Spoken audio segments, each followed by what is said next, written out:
විශේෂයෙන් පසුගිය දිනක ගල්කිස්ස උසාවි භූමිය තුළ වූ සිදුවීමක් සම්බන්ධයෙන් දිගින් දිගටම මාධ්‍යයත් සමාජ මාධ්‍යයත් විවිධාකාරයේ අදහස් ප්‍රකාශ කරමින් සිටිනවා.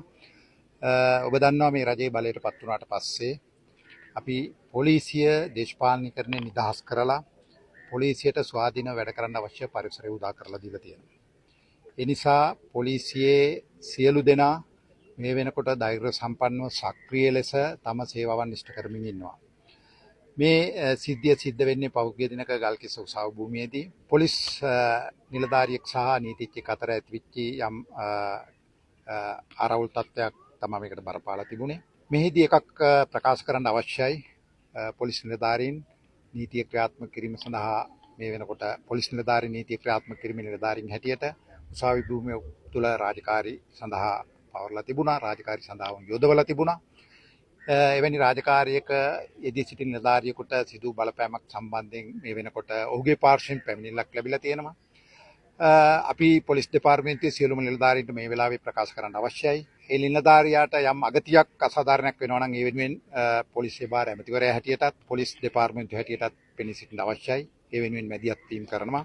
මේ වෙනකොට අධිකරණ ක්‍රියාමාර්ග රහා වූ රක්ෂිත බන්ධනාගාරගත කරලා තියෙනවා.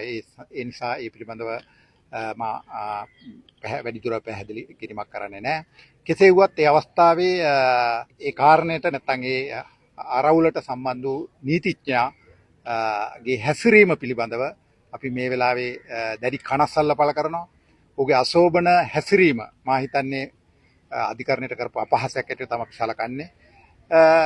පොලිස් නිලධාරියාගේ පැත්තෙන් ලැබුණු ප්‍රකාශයන් පදනම් කරගෙන මේ වෙනකොට විමර්ශන ක්‍රියාත්මකයි.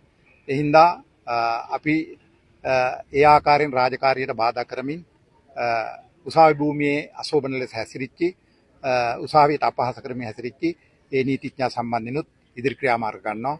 මේ වෙනකොට ඒ සියලු විමර්ශන ක්‍රියාත්මක වෙමින් පවතිනවා.